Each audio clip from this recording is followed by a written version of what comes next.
Good morning. Welcome back to Planet Doug Behind the Scenes. And let me set the stage for this behind the scenes. I'm going to start with the date and the time. Oh, I need my phone to do that, and I couldn't even find my phone.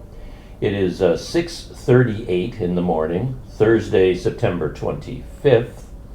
And I'm up a little bit early. Well, I'm always up a little bit early, but yeah, this morning I have a special reason to be up early because a friend of mine, Jamie, from the United States, also a friend of Daryl of Wonder Eats, of Expat Pete, all the YouTuber and YouTuber adjacent people that I know here in Kuala Lumpur. A lot of them know Jamie, and Jamie is flying into Kuala Lumpur this morning. He's embarked on another one of his world tours. I'm not exactly sure where he's been on this tour. Who knows? Maybe I'll even be able to set up a GoPro this morning when I meet him and do a little impromptu interview. I'd love to hear. I'm going to hear his stories, of course, about his trip, but it'd be wonderful to put them on video as well and share them with everyone on Planet Doug. We'll see if Jamie is up for that. When people fly into a new country, they generally have a lot of stories to tell, and you got to get them early and get them talking, and then they'll tell you all about their trip.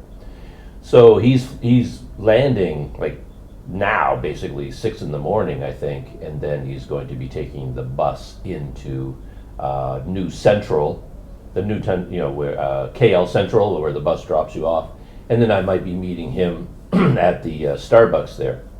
And of course, I'm still here at the Hotel Raja Bhat in the Chow Kit area of Kuala Lumpur. Last night was the night when I was feeling hungry here in my room, but I didn't have the energy to go outside foraging. And then out of nowhere, a kind and generous Planet Doug subscriber sent me a message and said a dinner order had just been placed for me, and a meal was on its way via Grab, and it was going to be dropped off at my hotel. And that was the nasi lemak and iced cham from Oriental Kopi, which I'm told by lots of people they make, they have a reputation for making some of the best nasi lemak in Kuala Lumpur, in Malaysia, in the world. I don't know, but everybody talks about Village Park, their nasi lemak, and I've been there a couple of times, and the nasi lemak I had delivered here was as good as that, in my opinion. The sambal, all the little bits and pieces that come with nasi lemak, the coconut rice, and it's a really good meal that I had last night. So that is kind of the stage that we're dealing with here.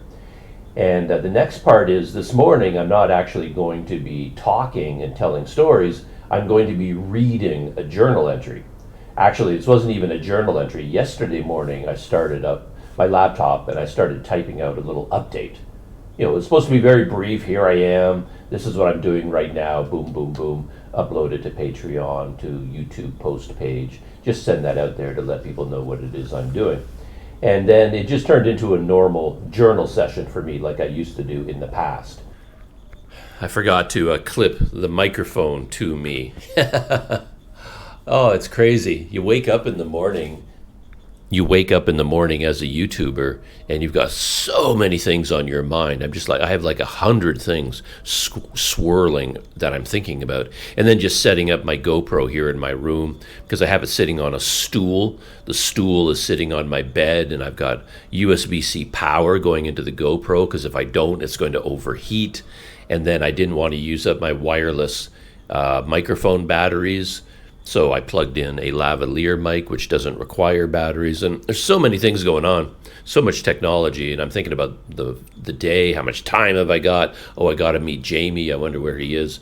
And then I plug in my lavalier mic, but I totally forgot to clip it to myself. So I have no idea how much of that was even recorded.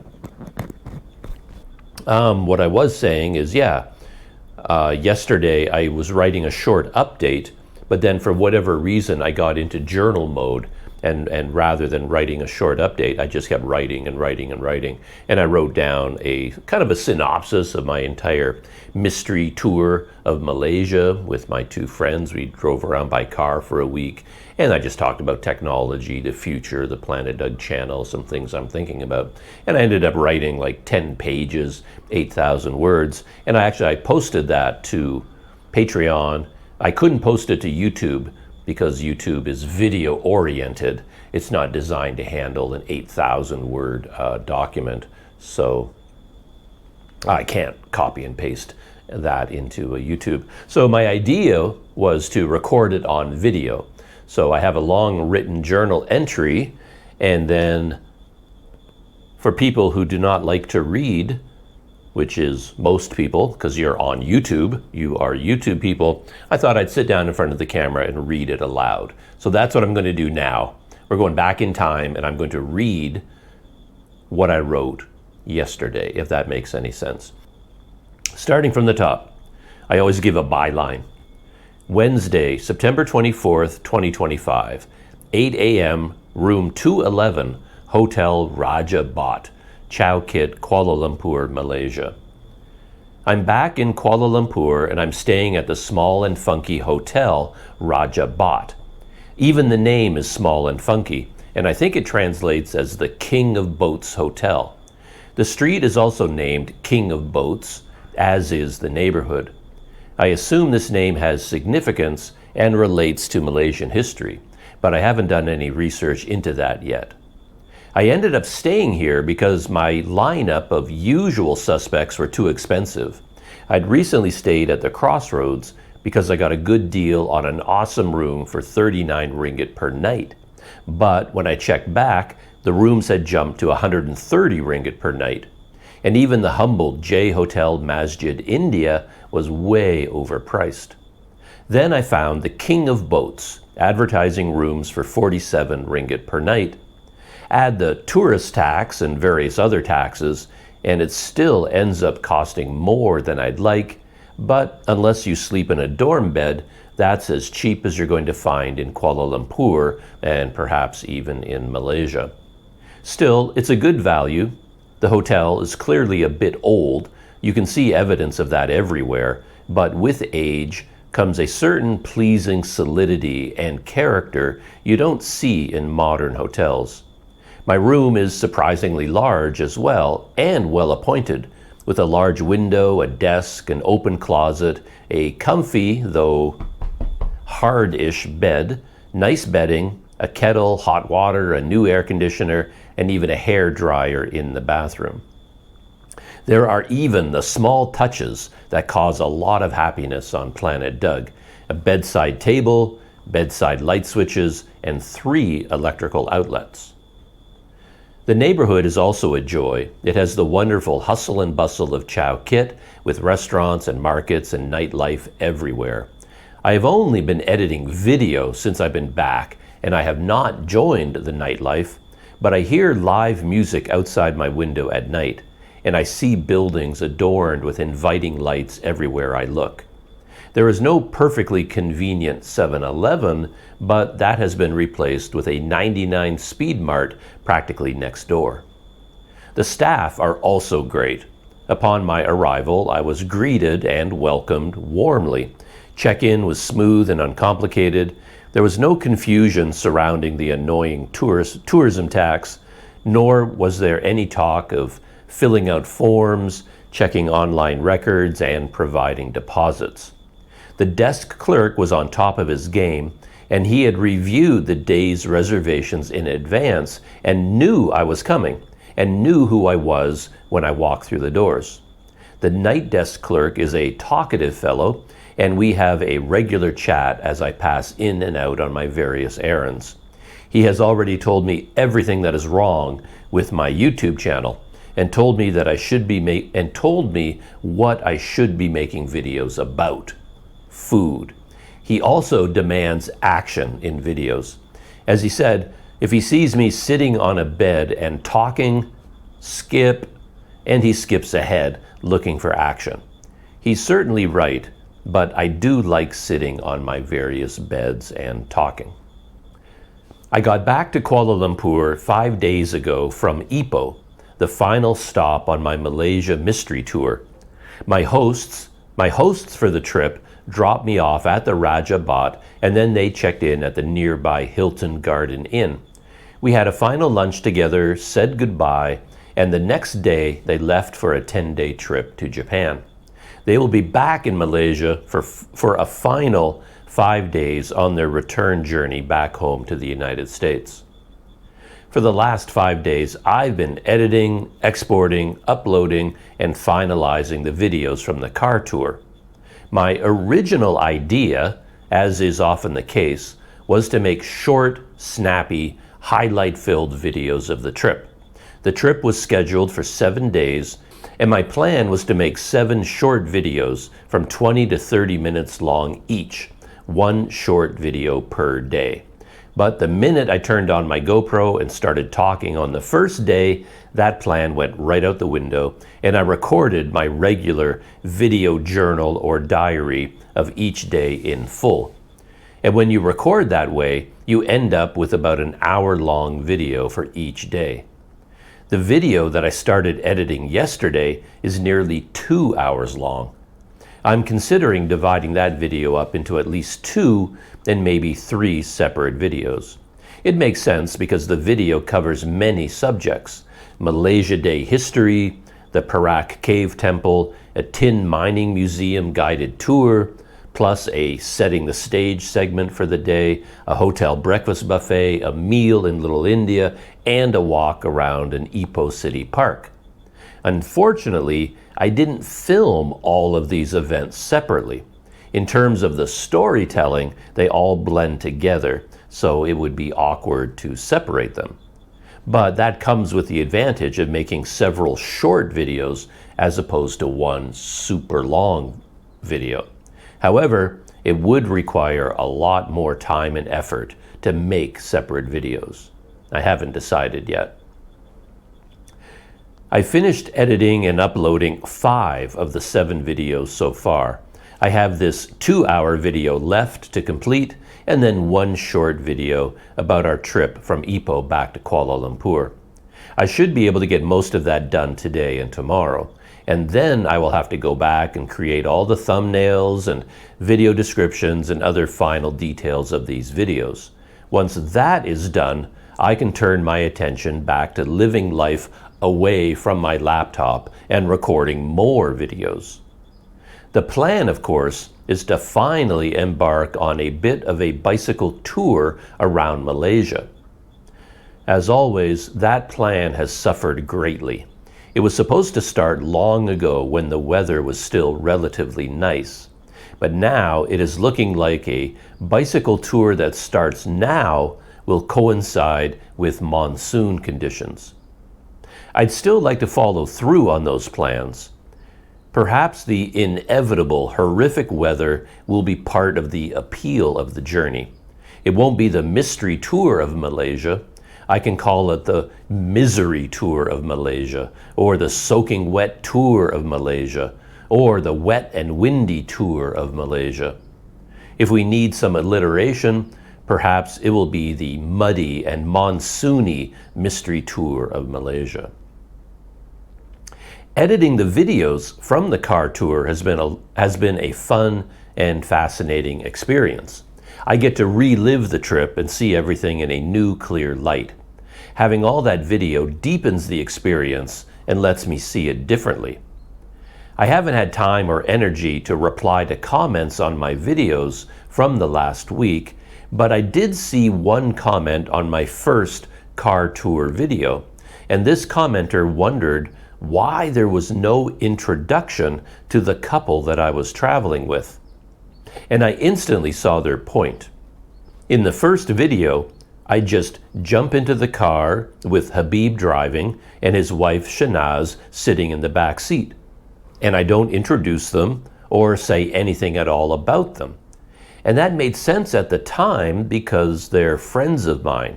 It just didn't occur to me to do an introduction on video. Plus, we'd met up at a laundromat the day before the tour began, and I kind of introduced them in that video. However, no one would have seen that video, and it wasn't much of an introduction. The laundromat was loud and chaotic, and I didn't have a microphone on either Habib or Shanaz, and you couldn't hear their voices. So I just showed what they looked like, and that was about it. Had I been thinking clearly, I probably would have done an introduction to them in the first few minutes in the car. It would be natural to do that since I was setting off on a 7-day car tour with them, and no one on planet Doug really knew who they were or how they fit into my life. But there was a lot going on, and as soon as the car started moving, we had to deal with the traffic and roads of Kuala Lumpur. In fact, I started asking Habib some questions about his life and his childhood in Pakistan and then immigrating to the United States, but I could tell I was distracting him from driving and navigating, and I needed to stop or we would have an accident or never make it out of the city. And Habib's wife, Shanaz, is a very soft-spoken, gentle kind of soul, and it would have felt very rude to stick my GoPro in her face and start asking personal questions about her and her life. And with the language barrier and cultural differences between us, it would be difficult for me to be sure of my ground in terms of what is appropriate and what isn't. I wanted to turn to her in the back seat and chat on camera, but I knew her voice would never make it to my microphone. I couldn't even hear her myself most of the time. To have her on camera, I'd have to put a microphone on her, and there was no way to do that in that moment. And even if the microphone could pick up her voice, I wouldn't be able to hear her myself, and we wouldn't be able to talk anyway. It's different when a louder, more outspoken, more Western friend of mine from Australia shows up, such as Motorcycle James. I have no trouble joking around with him and aiming a camera at him and putting him on the spot and putting a microphone on him. I know where the lines are and what is appropriate and what isn't. But with Habib and Shanaz, it was different, and I missed my chance to do the introductions. And then we had settled into the daily routines of the trip, and it never came up again. I also noticed while editing the videos that I fell into the rhythm of recording video when we were apart. I think Habib and Shanaz, by being super polite and considerate people, leaned into that by drifting away from me when I started talking into my GoPro and filming. I think they didn't want to disturb me, so they would move away and stop talking when the camera was on. Only when I stopped recording and turned off the GoPro did we come together as a group again and start chatting. So when I go through all the video now, it appears as though we never talked, which is far from the truth. Habib and I were chatting all the time, and he has a great laugh and a great sense of humor. I told him that he reminded me strongly of the American stand-up comedian Himesh Patel. Yet none of that was captured on video, and in my final set of 7 videos, it will look like we spent all our time apart in different worlds. But I think that was just the result of how nice, kind, and considerate my traveling companions were. And I realized that I'm not very good at recording video and listening to people at the same time. I think I'm listening and paying attention, but the reality is that so much of my brain is focused on operating the camera that I miss what people say. I noticed that before, such as when I did an informal interview of a Japanese cyclist in Sumatra. I'd ask him a question, and he would answer it, but then I'd ask a follow-up question that clearly showed I didn't really hear what he said in his previous answer. I was asking for information that he'd already given me, and I'd just missed it.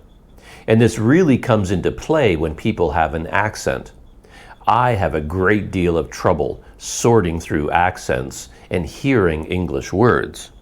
And Habib and Shanaz both have accents from Pakistan, and it's only now that I'm listening to them on video that I actually hear what they were saying clearly and in full.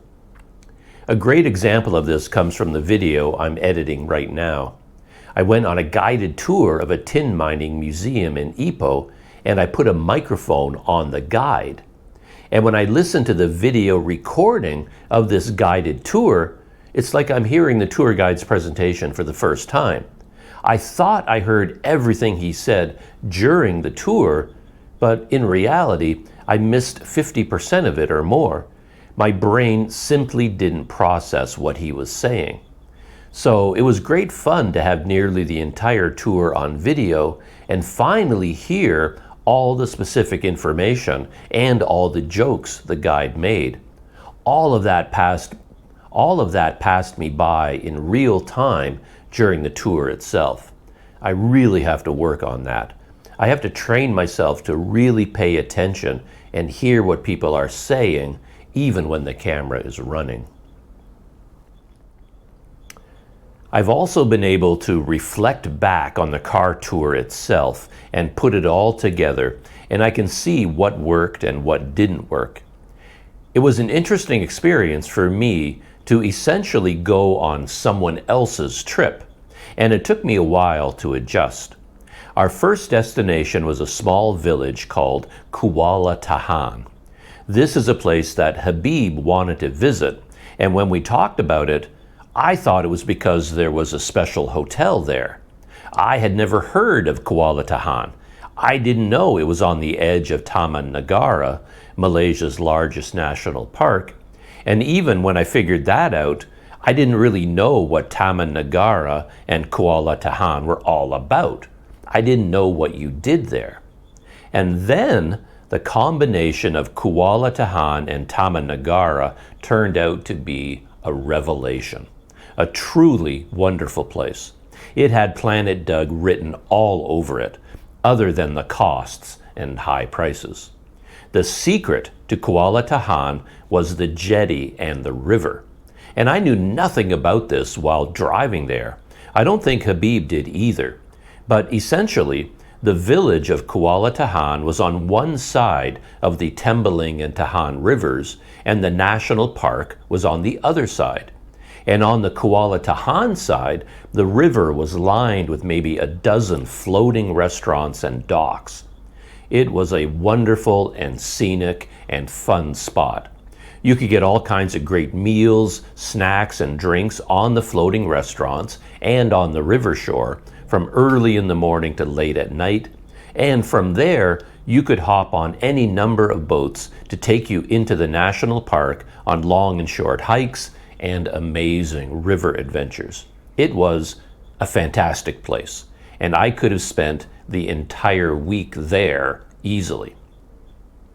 At the time, we had plans to drive along the east coast of Malaysia, and to do that, we spent just 2 nights and 1 full day at THTan and Taman Negara.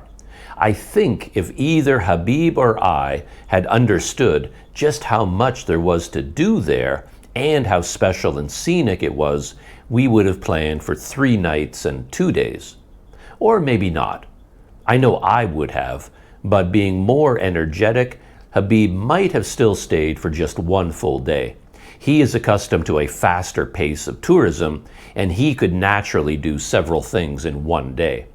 I'm much slower paced, especially since I need a chunk of time each day just to do the technical work of a YouTuber. I can physically handle just 1 big event or adventure per day, then I'm done. But Habib and his wife could do a morning tour, an afternoon tour, and then a night tour while having 3 full meals plus snacks, and then set off early the next morning. On Planet Doug, I can do the morning tour, and then I'm done for the day. And I'm exhausted and need a full day just to recover and reflect on the experience. I find it hard to find time to have just 1 meal in a day, let alone 3 plus snacks. So I could have spent a full week at THTan easily and happily. But the plan was to be there for just 2 nights, and then we hit the road with plans to drive to Kota Bharu, way up in the northeastern corner of Malaysia on the border with Thailand. Looking back, that was kind of a ridiculous idea. Kota Bharu was 400 to 600 kilometers away from Kuala Tahan, depending on the route you take. And that is a long distance to cover in Malaysia, particularly on a holiday weekend. Neither Habib nor I really understood that this was a holiday weekend and how much this would affect traffic conditions. Had I sat down and done the math beforehand, I could have seen that combining Taman Negara with a full drive down the east coast of Malaysia was too much for a one-week car trip. We would be driving every day for long hours.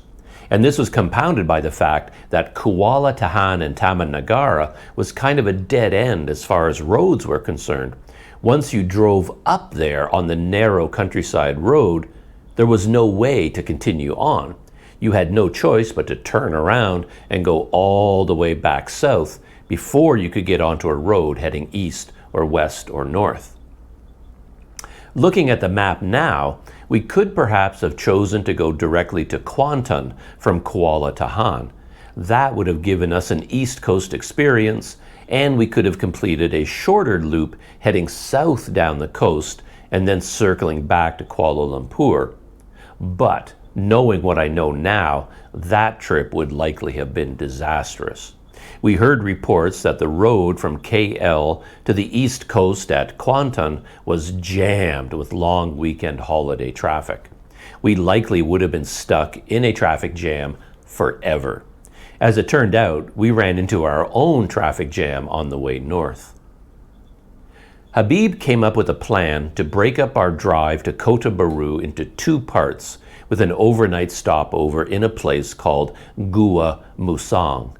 Just as with Kuala Tahan, I had never even heard of Gua Musang, but some quick research showed me that it was located in a beautiful scenic area of limestone karsts and had an interesting history. And I was looking forward to seeing the place. Unfortunately, we ran into our own traffic jam on the way. Holiday traffic combined with major construction to create the worst traffic jam I have ever been stuck in. I didn't really keep track, but I think it took us over 2 hours just to cover 2.5 kilometers when we first hit the jam. Then the jam continued for hours after that. We ended up spending most of the day just sitting in traffic. We didn't get to Gua Musang until the evening, and we were all so tired that we just had a KFC feast and collapsed into bed. Luckily, we had great weather in the morning, and I woke up feeling great. And I went out for a morning walk to visit the old railway station and see the scenery of Gua Musang. It turned out that Gua Musang was a great town, and I could easily have spent a week there too. Habib and Shanaz and I had breakfast at our hotel and then saw some of the sights, such as the Muse Eco Park and all the gorgeous limestone karsts right inside the town. It was a fantastic place. By this point, though, we had come up with a new plan. During that massive traffic gridlock, Habib and I had the time to look closely at Google Maps and crunch the numbers. And it became clear to us that our plan to tour the East Coast, starting with Kota Bharu, wasn't really feasible. It would require so many hours of driving each day that it wouldn't be enjoyable. Plus, Habib had a lot of trouble finding any kind of accommodation. Everything was fully booked for the holidays other than the most expensive places and some places outside of the cities. And then Habib suggested we change our plans and go to Ipoh instead. I thought this was a great idea, and I wholeheartedly pushed for it. I guess in a way it doesn't make sense to rent a car and then stay in one place for several days in a row. If you went to the expense and bother of renting a car, you feel like you should be going to a lot of places and covering a lot of ground. But for enjoyment, I thought going to Ipoh was a much better option, and I suggested we stay there for 3 nights giving us 2 full days to explore. I think that went against the usual style of Habib and Shahnaz, particularly since this was supposed to be a driving tour of Malaysia. But with the long weekend traffic jams and hotels being fully booked and the unexpectedly long distances to cover, it made sense to hunker down in one spot. Of course, that makes sense for me. Even 2 days in a place like Ipoh is woefully short for me. I would plan on 2 weeks as a minimum. I know I could hang out in Ipoh enjoyably for a full month without any trouble at all. With that decided, Habib looked into booking accommodation in Ipoh for 3 nights, and he couldn't find any. I guess it wasn't surprising, but Ipoh was nearly fully booked for the holiday too. In the end, the mystery tour of Malaysia lived up to its name, and Habib booked 1 night at a hotel in the town of Koo Keng, another place I had never heard of.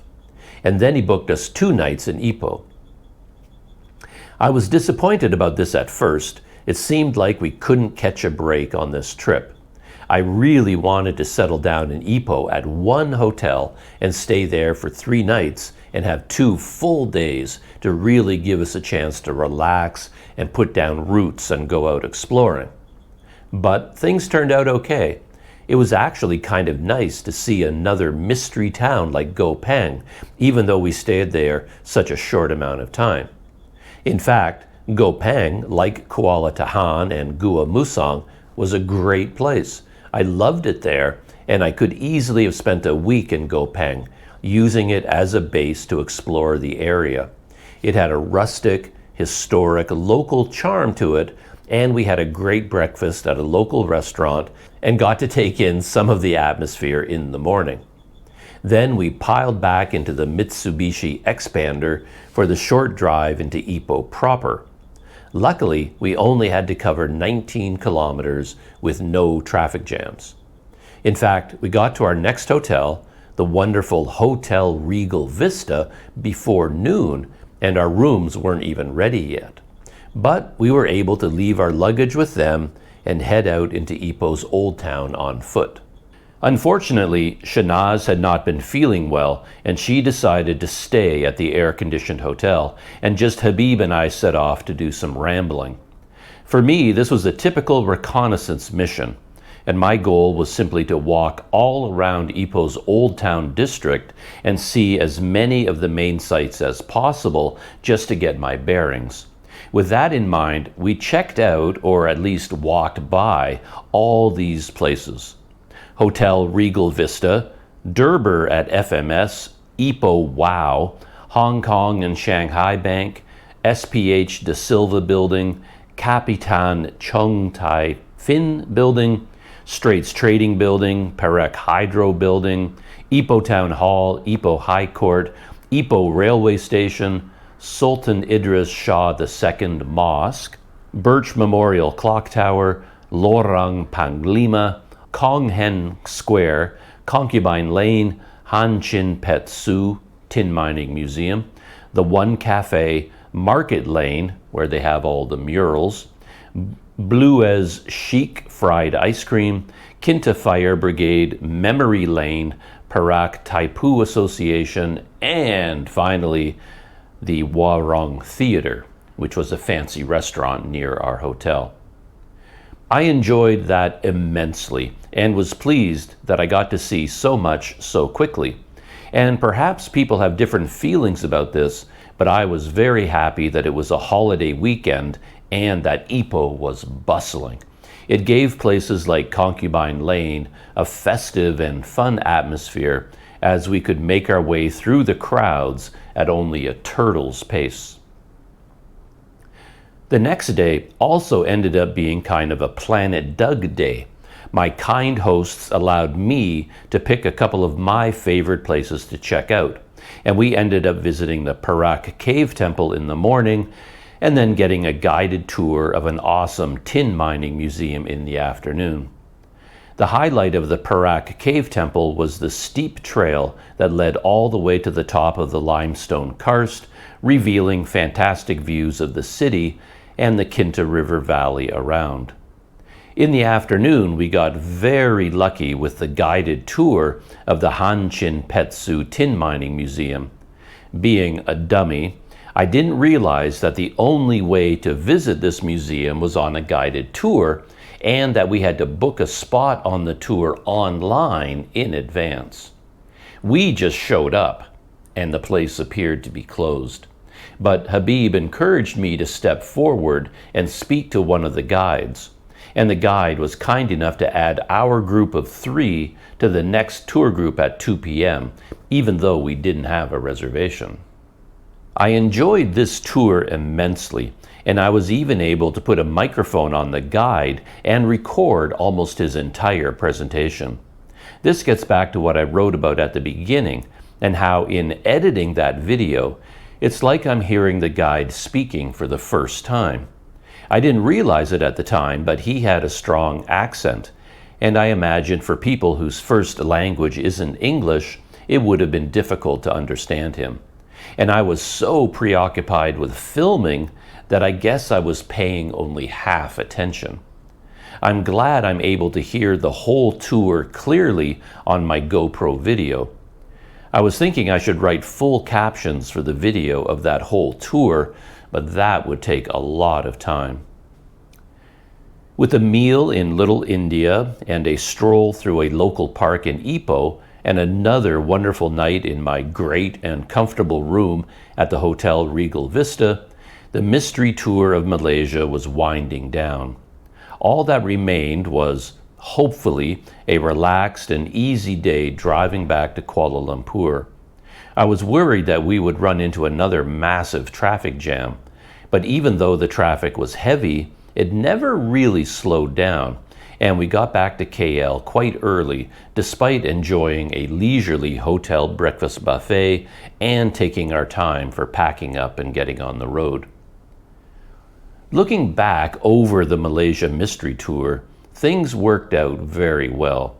Considering all the circumstances, things probably worked out far better than they should have.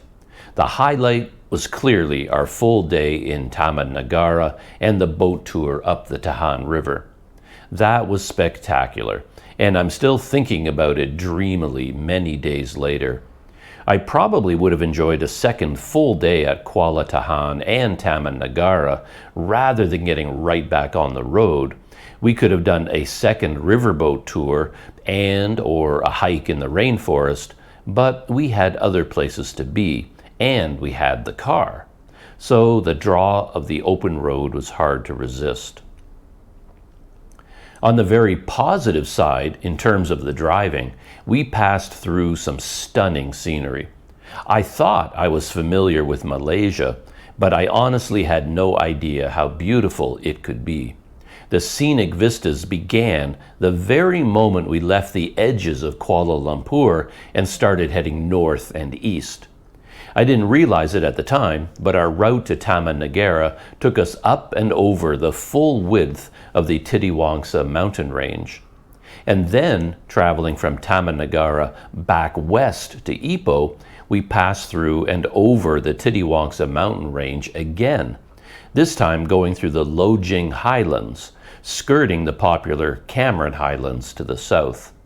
The scenery at every stage was beautiful, with so many elements of interest. Even when stuck in the endless traffic jam, we had the limestone karsts and the river valley scenery all around to enjoy. Once back in Kuala Lumpur, the video editing began. The dream would have been to edit and post these videos in real time during the trip, but I was pushed to my limits just recording the video each day and then copying and backing up the video files at night while charging up all the necessary batteries. I thought I could burn through this backlog of videos in just a couple of days, but it is, as always, taking longer. Where's the AI assistant who can take all my raw videos and understand the context for all of it and then quickly cut and splice it together, leaving me to do only the final touches? Sadly, I don't think it works that way. I've had some other small adventures since I've been back in Kuala Lumpur. One thing I learned on this car trip, and through watching a lot of American Hobo videos, is that a power bank could be a useful thing. My smartphones are getting older and the batteries don't hold a charge like they used to. So I now need to plug in various devices throughout the day and recharge them. And to that end, and because I knew I would have a regular address for a few days, I ordered an Anker Nano 10,000 milliamp power bank through Lazada. I guess I'm finally learning my lesson that going to brick and mortar stores for shopping is a giant waste of time. No stores ever carry the items I want, and I waste entire days looking. But Lazada and Shopee came to the rescue, and I had this power bank plus a 6-foot USB-C to USB-C 100-watt cable delivered right to my hotel. Thank you, by the way, to everyone who has contributed some funds to the Planet Doug Touch and Go account. It was that money that allowed me to make these small purchases. It's early days, but so far I am very pleased with this power bank. I love having the device. It makes me feel powerful and organized. It is beautifully designed too. It feels great in the hand and powers up my various devices at lightning speed. I haven't absolutely needed it during my days and nights here in the hotel, doing nothing but editing videos. I have electrical outlets here. But I can see this power bank coming in clutch many times in the future. I was actually more interested in a slightly different model. I wanted to get the Anker Nano 3-in-1. This model functions as both a power bank and a charger. It has foldable plugs built into it, and you can plug it into a wall outlet to recharge it and power other devices through it at the same time. Unfortunately, this model uses the American-style electrical plug. I prefer that plug myself, but since it has those plugs, it isn't for sale in Malaysia. And I'm going to take a quick break from the reading of the journal because I can actually, since I'm recording the video, I can show you the power bank, which I can't do in a written journal. So this is the box for the Anker. So it's a Anker Nano power bank, 30 watt, and it has a built-in USB-C cable. So here it is. So this is it in my hand. And I mean, to be honest, in the long term, I don't know whether I would like this design or not, but this carrying strap, you think it's just a strap, convenient way to carry it around. This is actually a USB-C cable. So if you push it this way, it's actually a cable. So I kind of like that idea. The cable is built into the charger, so you're not thinking, oh, I better bring the charger. Then you bring the charger, but you forgot to bring a cable, or you brought the wrong type of cable. This one, it's always ready to go because it has a cable built into it, and if you don't need it, it just pulls into this little slot here, and you can carry it around on this little strap. Of course, that begs the question of carrying it around on a strap like that, are you going to eventually damage the cable and it won't work anymore?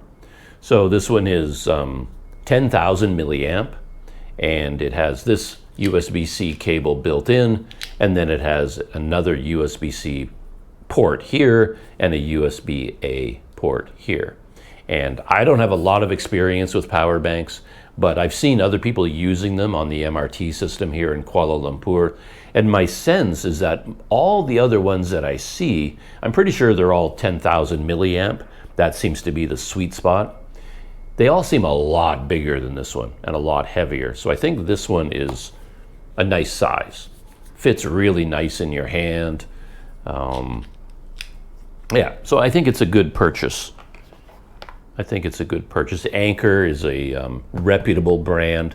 I looked at some YouTube videos, like doing reviews, and one of the guys that I follow, who's an expert in power banks, he was reviewing this style of power bank, and this one was the #1 recommendation in the list in terms of its reliability, and it doesn't overheat, and how long it takes to charge it up, and how much it can charge other things. And it has a little display built into it. You push the button, and then you get this little display here, tells you how much power is left and how much time is remaining for charging. And when you plug it into a device, it will tell you how long it's going to take to fully charge that device. So it's a very intelligent machine. And oddly enough, my traveling companion, Habib, he and his wife, Shanaz, they went on to Japan, and he saw, I posted a picture of this power bank, and he wrote to me and says, oh, coincidence, he also bought a power bank when he was in Japan. Because as we were driving around Malaysia, we were both constantly plugging in our devices and recharging them. And when he was in Japan and going out touring around all day, he was, he had to charge up his phone. So he bought a power bank for his iPhone. And I never, these things never even occurred to me because they're not an option for my phones. But for his iPhone, he can use wireless charging. So he made sure to buy a power bank that has all the basic features, 30 watts, fast charging, et cetera, et cetera, et cetera. But it also has wireless charging, so he can just put his phone right on top of it. He doesn't even need a cable. And I guess charging is slower when you use wireless charging. If you use a cable, it's maybe twice as fast, but the wireless charging does work, and that's a very convenient thing. And something that never even occurred to me is that when you use wireless charging, you sort of want the charger to be attached to your phone, and they do that magnetically. So the charger that he bought is a different shape from this one. It's wider and longer, but thinner, because he needs it to go on the back of his phone. So if you've got your phone, his charger just attaches to it with a magnet, and then he can just put it in his pocket, put it in his knapsack, and then the charger doesn't come separate because it needs to be touching for the wireless charging to use. All of this was brand new to me. I had no idea that this is how power banks for iPhones worked. So yeah, he showed some photos of it, and I did some research into it. He made a really good choice. He made from a company called Inui, like INUI, a Japanese company, and the model that he bought was also recommended by the same YouTube reviewer who recommended this one. He made another video about magnetic wireless chargers for an iPhone, and the #1 recommendation was this INUI model that Habib bought. And it won the competition because a lot of the other ones had magnetic attachment, but the magnet wasn't strong enough. And then the charger would slide off the phone. But the one that he bought had a really strong magnet, so it stays in touch. And it had a really neat little feature too. It doesn't have a built-in cable, but it had a little plastic tab on a cord, and you could take your USB-C cable and attach it to the cord, so it still worked as a strap. But then you still had to unplug one side of it and plug it into the charger. But it was a very clever design. So a lot of stuff going on Planet Doug about phone charge, or any chargers. I tested this with everything. It can charge everything. It can charge my tablet, charge my phones, charge my GoPro batteries. I'm sure it can even charge my laptop. Of course, my laptop needs a lot of power, but in an emergency, this can charge up the battery in my laptop, and then I can run it off the internal battery. Anyway, you can see, like, holding it, it just feels really good in your hand. It's just like, I've got the power, Seems like a very nice design, lightweight. Well, I do this all the time, where when I'm contemplating a purchase, And the main thing I'm worried about is now you got to carry this dumb thing around. It adds weight to your knapsack, adds weight to your backpack. But I talk myself into it by saying, it's only half a pound. What's an extra half a pound, right? But if you do that 10 times for 10 different items, which I'll talk about in a minute, then now you've added 5 pounds to your backpack because you make the excuse each time, it's only half a pound. But then, this is only half a pound, that's only half a pound. But those half a pounds, they start to add up. So, back to my journal for one other item. I was also thinking about picking up a tallish action camera tripod while I'm here in Kuala Lumpur. I've never wanted to carry a tripod around. They are generally bulky and heavy.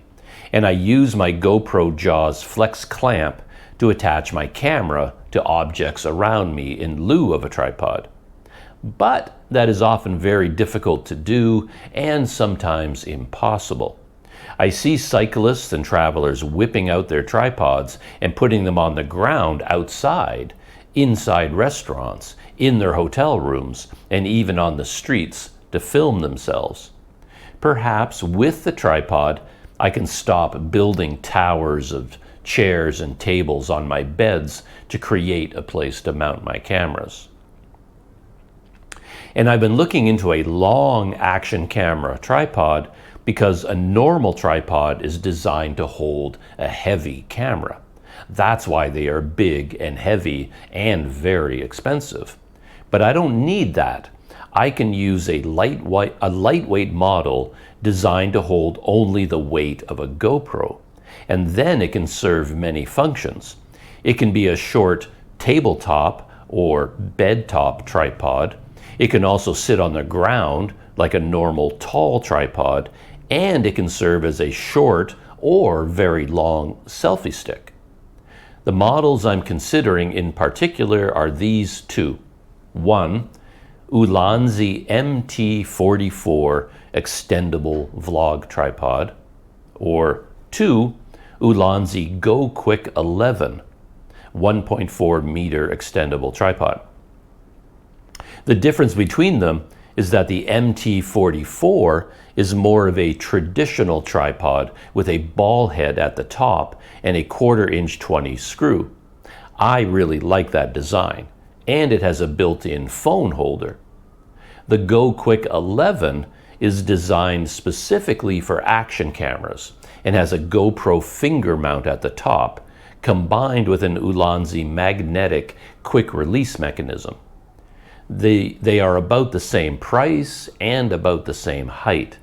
The MT44 is a bit higher as a tripod at 149 centimeters, as opposed to the Go Quick's 140 centimeters. The Go Quick, doing double duty as a selfie stick, is a bit lighter at 322 grams. The MT44 tops out at 422 grams, largely because of the ball head at the top. It would be nice to see both of them in real life. In particular, I'd like to know how wide the base is on both of them. This type of tripod isn't a true tripod in terms of stability. The legs are attached right at the bottom, which makes them less stable, and they can easily fall over in even a light wind. If one of them has legs that stretch out farther, that would be an advantage. But that info isn't listed on the Ulanzi website. Anyway, I will do a bit more research and thinking and decide if I have a use for a tripod like this. Maybe it would end up as extra weight being carried around for no reason. I've gotten along just fine until now without a tall tripod like this, so perhaps I don't need one. Or this could be one of those items that you think you don't need, yet once you have it, you use it every day and you wonder how you ever lived without it. I feel that way about many things that I've added to my life of technology. So, setting aside my journal again, I've already made a decision, and I ordered the Ulanzi MT44. I started thinking about these tripods originally when I saw the Ulanzi, what's it called? Go Quick, the Go Quick 2. I saw that and I went, whoa, I didn't even know a tripod like that existed. And I thought, wow, that is very cool. And I had made up my mind to buy the Go Quick 2 right away. But then I slowed down. I thought, okay, let's think these things through, because there could be a lot of circumstances where this or that feature would be advantageous, and I wanted to think things through. I started looking at the reviews, doing research, thinking about how I would use a tripod, and then I realized, oh, actually, this action camera tripod is not as versatile as I would like, because when you're dealing with that, like it has GoPro mount on the top, and a GoPro finger mount looks like this, right? GoPro introduced this for their cameras, their very first ones, I think, and then every other camera company in the world adopted the same design. So they're now universal. But the problem with these finger mounts is that the camera can only alter its position in one plane. It can go this way, but it can't go side to side. So when you mount your GoPro here, it has to be perfectly level. You see what I mean? And if you put your tripod on the ground and it's uneven, so it's actually going up on an angle, your GoPro is on an angle. You can't level it. So you always have to figure out a way to get your tripod straight up and down. And that's normally impossible. Very, very, unless, I mean, a flat floor, it works fine. But on a bed, on an uneven surface of any kind, you're always struggling. And I'm like, oh yeah, I forgot about that problem. And then I realized that a model like the MT44, it has a tripod ball head at the top. And the ball head can be moved in 360 degrees. It can move to the left or the right, forward, backwards. It's a ball head, so you can move it. And I realized, yeah, I'm a big fan of the tripod ball head. And so then I thought, okay, maybe the MT44 is the way to go for me. So I already bought one. I don't have it yet. It's being delivered today. I bought it on Lazada, and that's one of the reasons I'm still here in Kuala Lumpur. I wanted to meet up with Jamie, wanted to meet up with the international big shot, another chance to get back together with Daryl. I still have a ton of editing to do from the trip, so I thought, okay, let's stay in KL for another couple of days, put in an order for this tripod, and it's being delivered today. And just to expand on that a little bit, this is the tripod that I have now. And it's an amazing little device. This was given to me by Daryl, Wander Eats Daryl. He bought a new one that he liked better for some reason, probably smaller and lighter. Daryl is always about smaller, lighter, simpler. That's his mantra. So he bought a smaller, lighter, simpler one, and then we were having breakfast one day and he said, hey, you want my old one? And I'm like, yes, I do. I'm wagging my tail and getting very excited. So yeah, he gave me his old one. What is it? This is the MT16. And I really love this. This is an amazing little tripod. It has a ball head, as you can see. So like I said, it can go tilt left, right, and go forward and back. So I love a ball head. And it has a cold shoe mount here. So you can mount an external microphone there. And then it has little legs on the bottom there. So it's a tabletop tripod, and it extends a little bit. It extends that far. So you can use it as a selfie stick, a short, convenient selfie stick. And then you can put it on a table, on a chair, like that. But what you can't do is put it on the ground and raise it up to eye level to film yourself because it's too short. So essentially, the MT44 that I just bought is going to replace this in my life, and it's almost exactly the same, except the MT44 stretches out to like 1.7 meters or something. It goes very, very, very tall. So that makes it heavier. So that's the downside. This one is shorter, which is a disadvantage. That also means it's smaller when you pack it down like this, and it's lighter.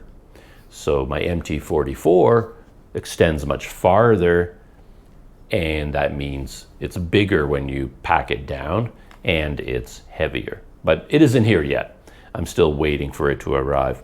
Plus, I realized with the Ulanzi Go Quick, it has a quick release built into it, but it has the Ulanzi quick release.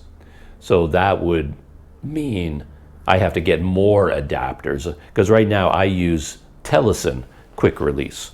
So on all of my devices, I've mounted this little gizmo. So this tripod actually has a regular tripod thread on the top, because it's a tripod. So that's standard on all tripods, and cameras have that little tripod hole in the bottom, and you just screw this in. But I have these things from Telesin, so I put this Telesin quick release adapter on there, and now I can use the Telesin system. That clicks on there, and it just pops off, and I can just move it from mount. Like on my bicycle, I have this. On my Jaws Flex clamp, I have this. On this, I have this. And then I can quickly move my camera from one mount to the other. So my entire system right now is based on the Telesin quick release. And I did that because I wanted to use the Telesin neck mount. And the Telesin neck mount only uses the Telesin quick release. So in order to use the Telesin neck mount, I had to adopt the Telesin system across all of my mounting apparatus. So that's what I've done. But now if I buy an Ulanzi tripod that has an Ulanzi quick release, now it's not compatible anymore. This isn't going to fit on, and I'm going to have to either switch over to 100% Ulanzi, change all of my mounting to the Ulanzi mounting, or get some kind of an adapter, and now you've got an adapter and an adapter, another adapter, and it gets really complicated. So that's another reason I went for the MT44, because it doesn't use the Telesin quick release system. It just has the standard tripod thread like this one does, and then I can just take one of these Telesin things, screw it on there, and I'm ready to go. So that is the story of my tripod that I bought. Back to my journal. I just made myself a cup of coffee to get me through the last part of reading my journal. And it's a little bit more technology talk, but it's not hard technology, like physical things. It's more like a soft technology, I think. Yeah, let's see what I was writing about and what I was thinking about. Back to my journal. Speaking of adding new technology and wondering how I ever lived without it, I'm considering creating a Telegram group for Planet Doug. For a long time, I've thought about a way to have a more immediate channel for communicating with people, and for people to communicate amongst themselves. I thought the Planet Doug Patreon could serve that need. It has a built-in chat feature. However, it's clear that Patreon is seen mainly as a funding platform. It serves best as a way for people to support my small Planet Doug adventures and videos financially on a monthly basis. But the Patreon app and website simply does not attract people to visit. It's honestly an amazing site, and they are still developing it and adding new useful features all the time. But the fact remains that few people are interested in visiting the Patreon app or the website itself. Even when I post a bonus video to the Patreon platform, it will end up with one view, and that view will be from me. It's just not a happening place, and a group chat there just won't work. So I considered creating a Planet Doug group chat on WhatsApp. People are familiar with WhatsApp. Lots of people already have a WhatsApp account. A group chat there, I thought, would be very useful. But WhatsApp has a fatal flaw. Your account is based on your current phone number.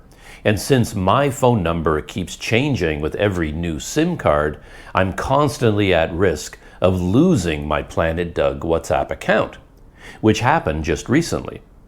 Out of nowhere, I was locked out of my WhatsApp account, and it was impossible to get back in because the phone number associated with that account had been recycled and now belonged to someone else. I lost all my contacts and all my chat history with everyone. I wouldn't want that to happen with a Planet Doug chat group on WhatsApp. But then I started following the cycling YouTuber, The American Hobo, and as part of his YouTube channel, he created a group chat on Telegram. I don't think I had even heard of Telegram.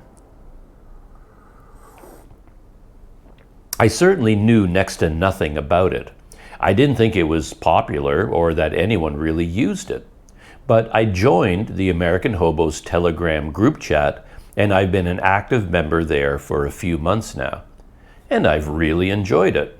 And I've learned that Telegram is actually quite well known. A lot of people like it better than WhatsApp for privacy and security reasons, and it has a very large user base, much larger than I realized. So I've been considering creating a dedicated Planet Doug chat group on the Telegram platform. The advantage to this is that unlike on YouTube, it's possible to upload links and documents and photos and video clips. If I want to tell the American Hobo about some new camera gizmo, I can upload a picture of it to his Telegram chat group or upload a link to the website. I can share photos on the site. That either isn't possible at all on YouTube, or YouTube would delete the comment. They don't like any comments with links to anything outside of YouTube. Even if I mention a product in the comment, YouTube removes it. They are very sensitive to any competition. None of that would be a concern on Telegram. Of course, I couldn't guarantee that I would be a constant presence on a Planet Doug group chat on Telegram. I couldn't say that I will be there constantly and have the time to chat with people for hours. I barely have the time to do what I do now on YouTube and Patreon. But the group chat would be there all the time, and I can pop in and out. And it would be an immediate form of communication and allow for uploads and links of all kinds. And even if I'm not there, people could chat with each other without me. Anyway, this is something I've been thinking about for Planet Doug. At least there would be no harm in setting up a group chat and seeing how it goes. If it isn't popular, or if it ends up being a problem to maintain it, or if YouTube creates a better option, I can always remove it. And I think that brings me to the end of my thoughts for this morning. I had no intention of writing such a long update. This is basically an old school journal entry, something that I wrote every morning before I had a YouTube channel. In fact, I think this update is so long that I'm not even able to post it to YouTube. It can only go on Patreon and places like that. I'm thinking about sitting down in front of my GoPro now and reading this aloud so that these thoughts are available to people who prefer things in video form. I can write it all down because I like how that feels, but then I can record it as audio or video. It's time for lunch here in Chow Kit. Hope you are all having a great day. It's time for me to start the next stage of mine. And that was the end of my journal entry for Wednesday, September 24th, 2025. So just to expand on that a little bit, I'm pretty sure that I am going to create Telegram group for Planet Doug. But I think at the beginning, I'm going to keep it very small. As always, when it comes to something like Telegram, any kind of new technology, the only way for me to learn how it works is to do it. I could spend the next week studying and reading the guidelines and going on forums, and at the end of it, I still won't have any clue how it works. So I'm definitely going to create one, a Planet Doug Telegram group chat. But I'll need time to figure out how it works, and I think how it works is on invite only.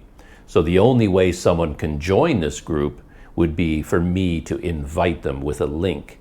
And what the American Hobo does, he puts that link in his video description.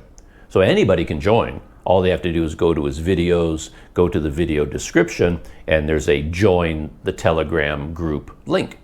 And you click on that, and then it brings you to Telegram, and you can join the group. Of course, you have to have your own Telegram account. I think that's pretty obvious.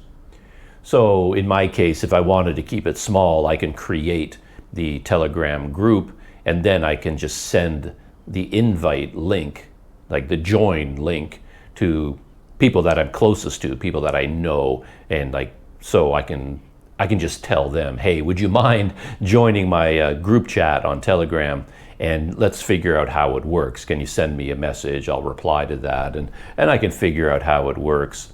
And then I could expand the membership, make the group available to Patreon members to start. And then I could open it up to just a general audience. I don't know.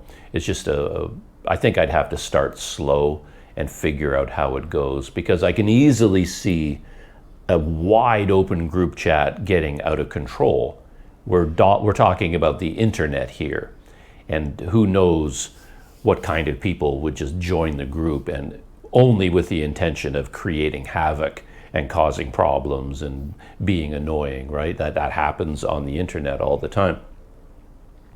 So I would have to control the group to a certain extent. I would have to moderate it, who can join, and if somebody ends up being a real problem and is annoying other people, well, I'm the owner and moderator. I can remove them from the group.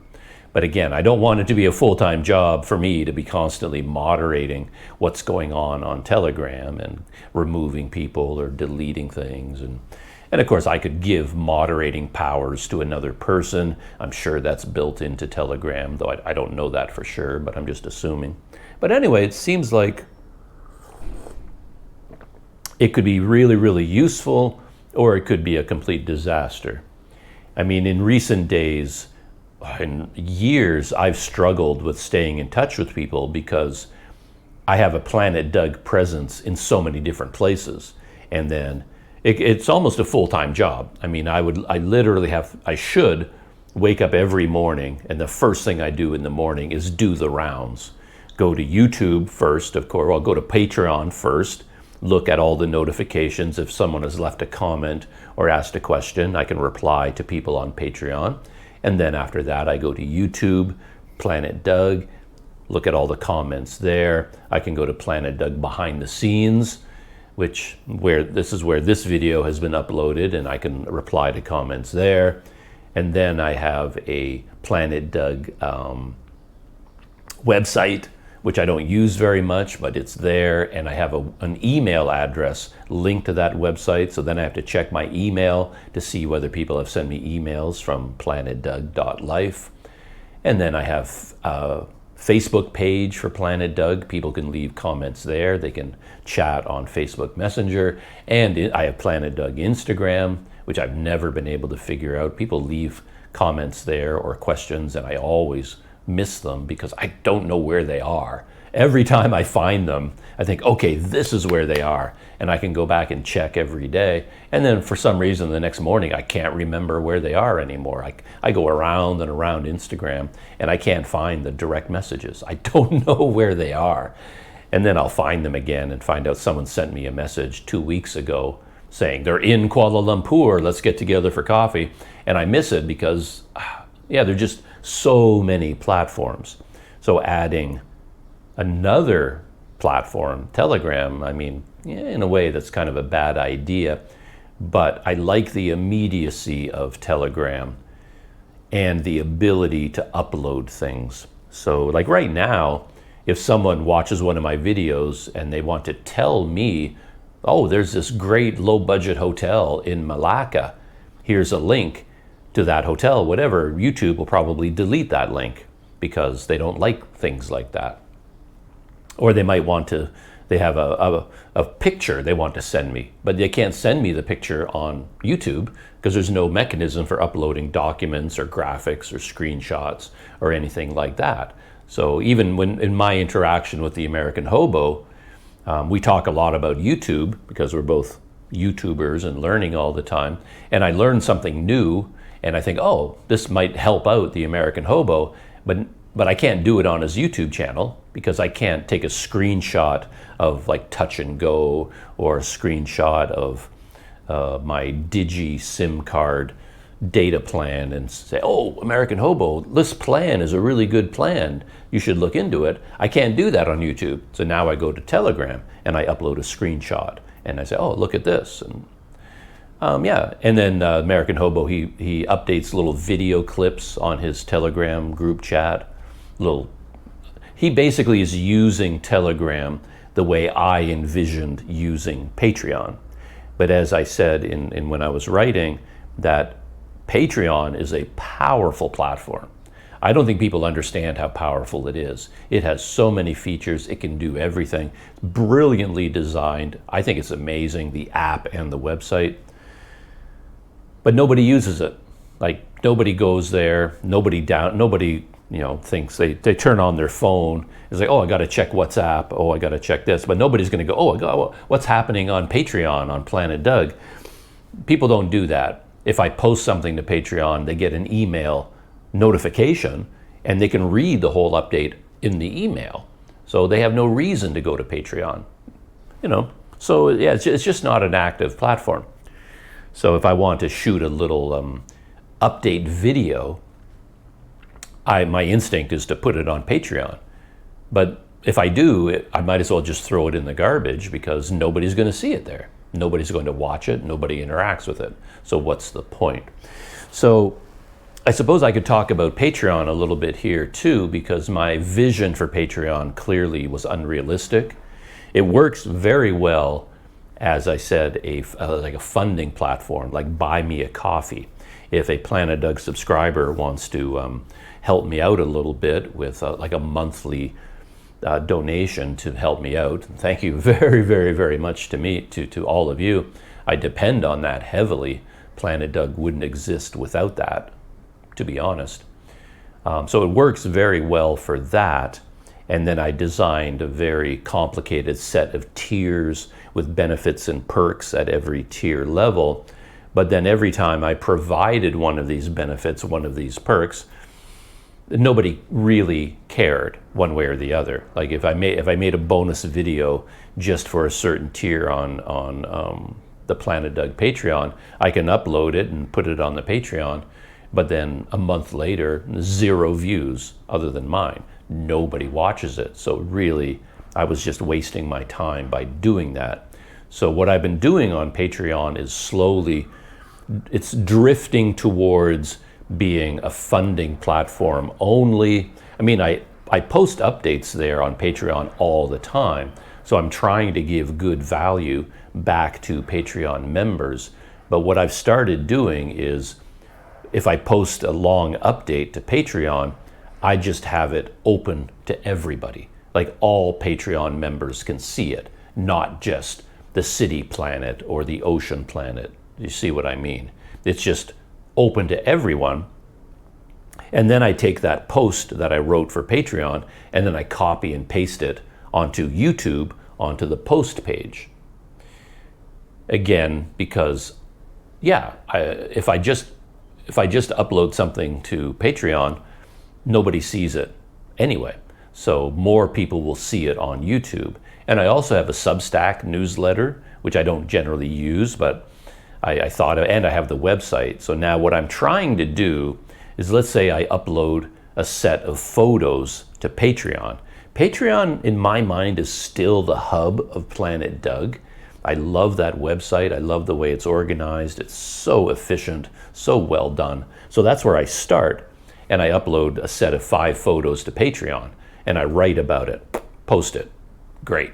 But then I take whatever I posted there, and I copy and paste it to YouTube posts. But then you do run into limitations, which is how Patreon is superior, because YouTube has a word limit, a very short word limit. So what I post on Patreon won't fit on YouTube most of the time. So then I have to shorten it, or I just have to say, okay, I wrote something, here's a link to take you to Patreon. And again, I'm very nervous about doing that because everybody tells me that if you put links like that into your YouTube channel, YouTube will punish you. They don't like it, and they will punish you by not advertising your channel. The algorithm will not distribute your videos because they see you're sending people to Patreon from your YouTube channel, and they don't like that. That's what I'm told. But I do it anyway because for me, much more important to me is the personal connection with people that watch my videos. So I don't care about the algorithm that much. I can't control it. But what I can control is a personal interaction with people. So what I want to do, as I said, is post something to Patreon, copy and paste it into YouTube, copy and paste it into Substack, copy and paste it onto my website, planetdoug.life, even copy and paste it into Instagram. So I have all these tabs open on my laptop, and then if I'm organized and I can do it efficiently, which is not always the case, then I'll just go boop, boop, boop, boop, boop. I'll write something for Patreon, post it, then copy and paste 5 times to all the other platforms. And then I can just add Telegram to the list. So that's kind of where I'm moving, so what I would say to people who have joined the Planet Doug Patreon, thank you very, very much. I appreciate all the support there. But the Patreon is moving to a funding platform. You can help me out financially a little bit each month. But the content that I create is available everywhere. So the Planet Doug brand, if you want to get pretentious and call it that, the Planet Doug brand is freely available everywhere to everyone, not just YouTube, not just Instagram, not just Substack, not just the website. It's everywhere all the time. So that's Planet Doug, not just YouTube. And then Patreon is a way, like Buy Me a Coffee, you can consume my content on YouTube, but support me on Patreon. You can consume my content on Substack, but support me on Patreon, if you see what I mean. So that is kind of the future direction of the Planet Doug Patreon. And to be honest, I think most people would be perfectly happy with that, because as I said, when I post bonus exclusive content only to Patreon, it just ends up in a void. Nobody sees it there. Nobody clicks on it. Nobody watches it. So I don't think people on Patreon are like thinking only about what perks do I get, what benefits do I get. I think I think people on Patreon will be very happy to get Planet Doug content everywhere, absolutely for free. And then if they want to, they can sign up on Patreon to kick back a little bit of financial support. So that's my vision for Patreon, moving into the future. And I think that brings us nearly to the end of this experimental video on Planet Doug behind the scenes. Started as an update, a short update. It morphed into a long journal entry, and now it has morphed into a read aloud video with additions. And I have one more thing I want to talk about. I can't leave without giving a typical piece of Planet Doug randomness, because it seems like of all the things in the world that I'm interested in, perhaps my strongest interest is in design. Like no matter what I'm doing, using a camera mount, a stool, a kettle, a bed, a pillow, a curtain, anything I interact with, I'm always thinking about the design. And I have so many questions about poor design. Like, how did somebody in the company decide this was a good idea when I can so clearly see the design problem? And so I think about design all the time and how corporations operate. Maybe the corporation knows, like people in the company know it's a bad design, but the way these huge companies operate, you can't stop the train. I mean, the product is in development and it is produced and ends up on the shelf with a poor design, even though everyone along the design, on the production path, could see it's a bad design, but there's nobody in charge to make the changes. So the other day, I drink a lot of milk, and I buy milk in cartons, like 1 liter cartons or little cartons. And then quite recently, I noticed a new design for the top, because normally they're just flat. The flat, and then this little, the cap that you unscrew is pointing straight upwards. And then I noticed one day, I went into the store, I was like, wow, look at that space age design. That is really cool. And on the little ones, on the cap, they added little finger holds, because the tiny cap, you can't, unless you've got powerful fingers, you can't unscrew it. You can't get a good grip. So they added these little wings on each side, and you can grab the wings, and it's easier to unscrew the cap. And it just looks cool, this sort of geometric design. I was really admiring that, and I thought it was really cool. And then I bought my first one. It was one of the little ones. And I bought two cartons, 2 little cartons, and I was pretty excited about this new design. And then I took the carton, and I just drank straight out of the carton. And I got to the end, and there was a little bit of milk left in the carton, right? There always is. And then I want to drink all of the milk. Even those little cartons are pretty small, so I'm not leaving any milk behind. So with the old cartons, you drink it and then, you shake it. There's a little bit left in there, and you turn it upside down and you tilt it a little bit, and all the milk, you drink all of it till it's completely empty. So I did that with this new design. I tilted it up, and I'm tilting it up, and I'm tilting it up, and then I shake it. There's always milk left. No matter what I do, I turn it upside down, I'm tilting it, I'm shaking it, I'm going. No matter what I do, I can't get all of the milk out. I mean, I turn it upside down over a cup, and I cannot empty this thing. And I figured out the reason is because of this new design. There are these little corners here.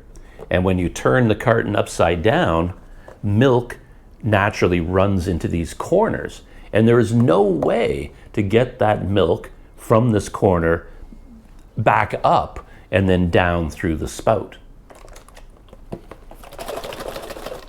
So it's a terrible design. I mean, no matter what you do, you can't completely empty the carton. So I was wondering about that. It's like, how did that happen? They designed, like it's probably an unintended consequence. Nobody at Dutch Lady says, hey, let's make this new design so that some of the milk stays in the carton, and no matter what the customer does, they can't get it out. Nobody did that on purpose. They probably thought, oh wow, looks cool, it's easier to grip. There's probably like a bunch of advantages to this design. And yeah, it's very space agey. I like it. But then when they finished it and they put it out on the market, at what point did they realize, ooh, there's this unintended consequence that people can't get all the milk out anymore? And now that they have this design, what is the process for fixing it to get rid of this problem? Anyway, there's a typical Planet Doug thought for you. And yeah.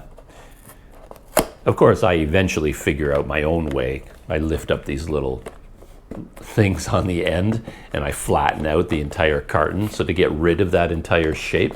And then I can take this off, and then I can get the last little bit of milk out. This is actually water in here. I did actually drink all the milk because I figured out that I can do this and flatten the whole thing, and then I can get all the milk out. But then I wanted to rinse it. And then, so I put water in to rinse it out. And then I realized, oh, for a demonstration, I'll leave that little bit of water in there just so I can show you what my problem is. But anyway, Planet Doug design thought for today. So that's it. Shutting down. And as always, I'll see you in the next video, and perhaps I'll see you on Telegram, on Instagram, on Facebook, on YouTube, Planet Doug on YouTube behind the scenes, and on and on and on and on. Yeah, it's a lot of fun, but you have to keep track of all these things. All right, shutting down. See you next time.